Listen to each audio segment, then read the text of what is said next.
todo lo que hagamos tendrá éxito. Esta es la garantía que encontramos en Salmo 1:3. Pero, ¿cuál es la condición? Que nos deleitemos en la ley de Jehová, que la leamos día y noche. Ahora bien, ¿significa eso que podemos conseguir cualquier cosa que nos propongamos en la vida si día y noche leemos en voz baja la palabra de Jehová?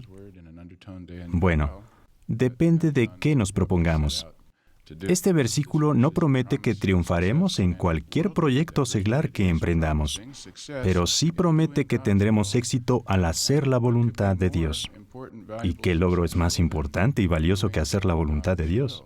Seguro que recordamos lo que dice Primera de Juan 2:17. El que hace la voluntad de Dios permanece para siempre. Pero incluso ahora nos beneficia tener la costumbre de leer la Biblia. Aunque no nos soluciona todos los problemas, sí nos libra de muchos de los dolores que acaban sufriendo los malvados. Ahora bien, ¿qué debemos entender por la expresión leer en voz baja? A lo largo de los años, nuestras publicaciones han destacado la importancia de leer en voz alta. Los organizadores de la campaña anual Toda Polonia lee a los niños dicen: la lectura es la clave del conocimiento y la capacidad intelectual. Leer en voz alta les enseña a pensar, les ayuda a entender a los demás, despierta el interés, potencia la imaginación, estimula el desarrollo emocional, desarrolla la empatía, enseña valores morales y fomenta la autoestima. Es el antídoto contra muchas influencias indeseables que amenazan las mentes y los corazones infantiles. Fin de la cita. Y no solo es bueno para los niños. Nuestra carta del 5 de diciembre de 2009, dirigida a los publicadores que están aprendiendo otro idioma para predicar las buenas nuevas, dijo: un nuevo idioma no se aprende por casualidad. Dediquen entre 5 y 10 minutos diarios a leer en voz alta. Y de seguro recordamos bien las palabras de Revelación 1:3. Feliz es el que lee en voz alta y los que oyen las palabras de esta profecía y que observan las cosas que se han escrito en ella. La Biblia nos anima muchas veces a leer en voz alta.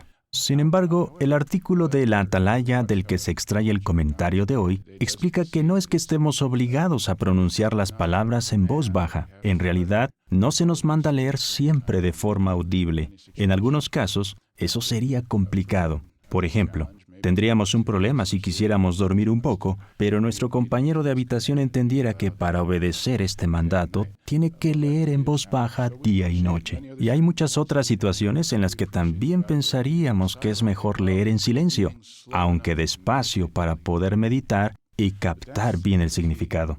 Esa es la clave, leer a un ritmo que nos permita meditar. La Atalaya explica que si leemos la Biblia en voz baja, podremos centrar nuestra atención en pasajes que en ese momento sean para nosotros especialmente útiles y animadores. Y añade, lea despacio tales frases, versículos o relatos, quizás moviendo la lengua y los labios como si fuera a pronunciar las palabras. Así el pasaje bíblico le llegará con toda su fuerza y calará hondo en usted. ¿Qué ejemplo podría ilustrar eso?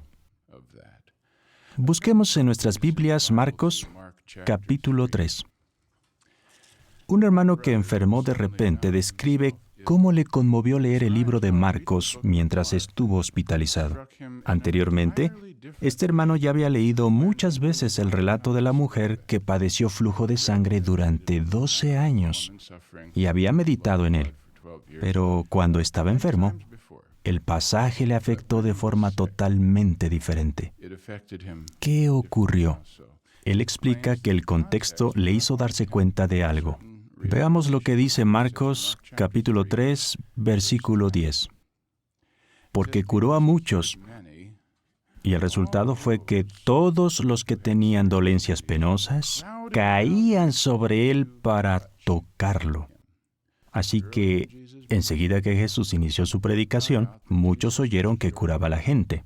¿Y cómo reaccionaron las personas? Cuando oyeron lo que hacía Jesús, decidieron llevarle a los enfermos y a los que estaban pasándolo mal. Pero, ¿qué quisieron hacer para ser curados?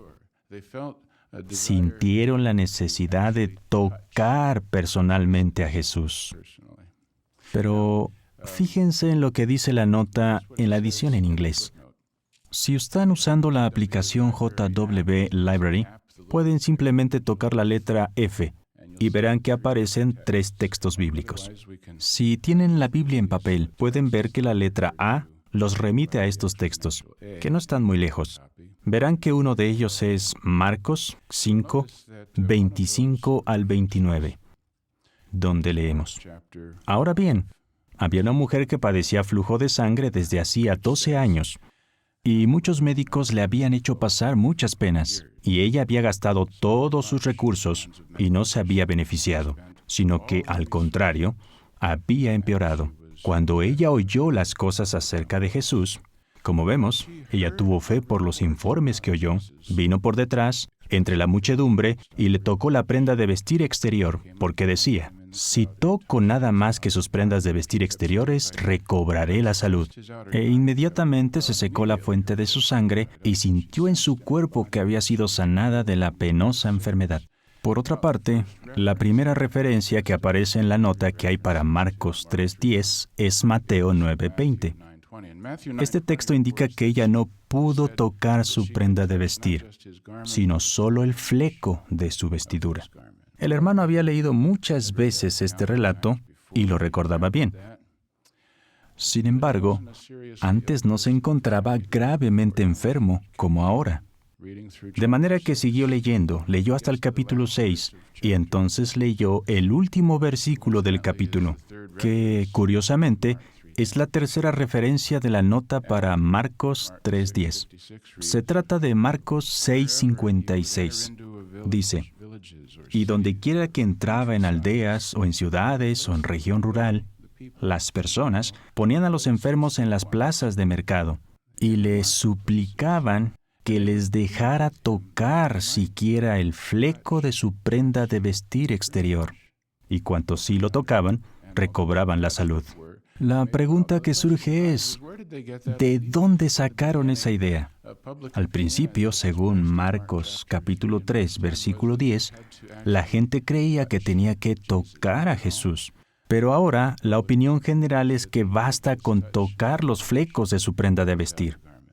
El hermano se preguntó: ¿cómo es que ahora se conforman con eso? ¿Qué les dio esa fe?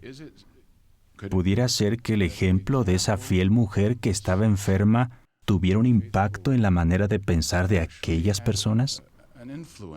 Entonces, el hermano pensó: aunque no espero ninguna curación milagrosa, ¿pudiera hacer o decir algo que produjera un efecto positivo en el corazón de los que me rodean o que fortaleciera su fe? Eso es meditar. Eso es leer a un ritmo que permita reflexionar, tal como nos anima a hacer la atalaya. Hacerlo así tuvo un gran impacto en el hermano cuando estuvo en el hospital. Hoy sigue siendo una persona que anima a los demás. Así es como queremos leer la Biblia, y deseamos hacerlo cada día. Es interesante que el segundo libro de las Crónicas dice que los días en que Usías buscó a Jehová, el Dios verdadero lo hizo prosperar. Aunque lo que más recordamos de Usías es que fue un rey orgulloso que murió con lepra, antes había servido a Jehová fielmente durante muchas décadas. Así que podemos triunfar, pero tenemos que leer la palabra de Dios en voz baja día y noche para que Jehová nos dé el auténtico éxito.